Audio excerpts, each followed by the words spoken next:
ఎన్నికల మేనిఫెస్టోలో ఇచ్చిన హామీ మేరకు సిపిఎస్ రద్దు చేసి ఓపీఎస్ అమలు కోసం కృషి చేస్తానని జగిత్యాల ఎమ్మెల్యే డాక్టర్ సంజయ్ కుమార్ అన్నారు.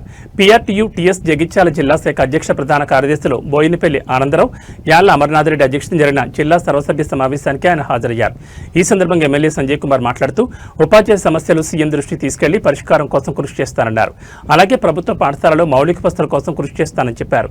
30,000 మంది ఉపాధ్యాయులకు పదోన్నతి కల్పించిన ఘనత రాష్ట్ర ప్రభుత్వానిదేనని తెలిపారు.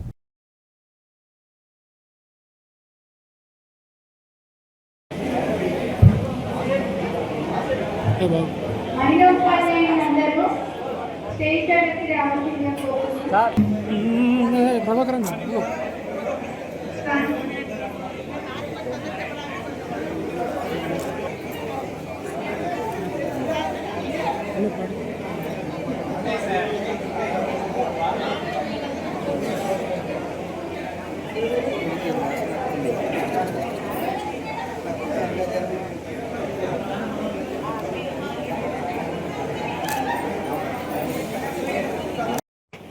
పేద పిల్లలు ప్రభుత్వ పాఠశాలలో ఉంటారు కాబట్టి వారికి నాణ్యమైన విద్యను సంస్కారాన్ని చేస్తున్న పీఆర్టీఎస్ మరొకసారి అభినందనలు తెలియజేస్తా ఉన్నాం.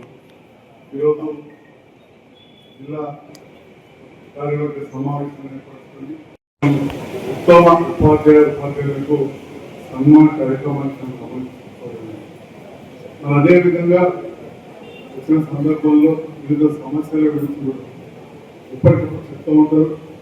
ఇప్పుడు కూడా మీరు అన్నీ చెప్పి మహేందర్ రెడ్డి గారు మీ రాష్ట్ర అధ్యక్షుడు మాట్లాడి దాదాపు 11 సంవత్సరాల నుంచి తెలంగాణ రాష్ట్రం ఏర్పడ్డప్పటి కూడా క్రియాశీల అధికారులు ఈసారి ఓడిపోయిన మహేందర్ రెడ్డి ఎనిమిది జిల్లాలో ఓడిపోయిన మళ్ళీ గెలిచిన మీ గ్రామాన్ని అధికారులను పేర్కోవడం మరి ఓడిపోయినప్పుడు కూడా జనాలు కూడా సైలెంట్గా ఉండకుండా నిరంతరం ప్రజా సమస్యల గురించి పట్టుకొని 2018లో అత్యంత మేరకు మళ్ళీ కూడా అందరూ ఆదరించి విడవస్తారు.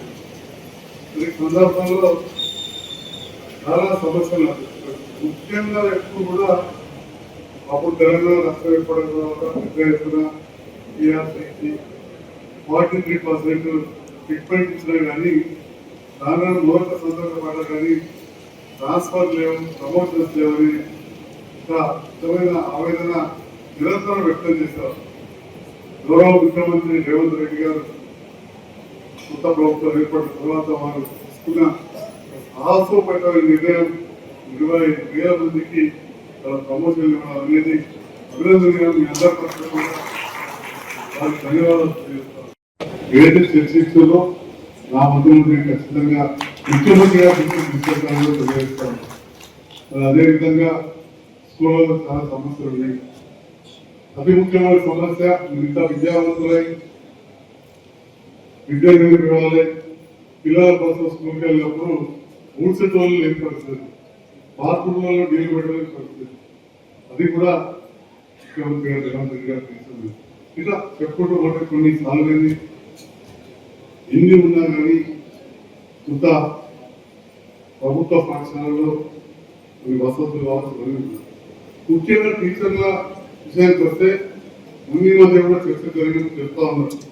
ప్రపంచవ్యాప్తంగా యావరేజ్గా 30 మంది విద్యార్థులు ఒక టీచర్ ఉంటే మన దగ్గర 12 నుంచి 15 ఉంటా ఉన్నారు. అంటే ఇప్పటికి కూడా టీచర్ల సంఖ్య ఎక్కువనే ఉన్నా కానీ విద్యార్థులు ఇంకా కూడా ఎక్కువ మంది మనం స్కూళ్ళలో తీసుకోవాలి. కొన్ని స్కూళ్ళలో ఉదాహరణ కొన్ని స్కూల్ అక్కడ కూర్చోవడానికి స్థలం లేదు.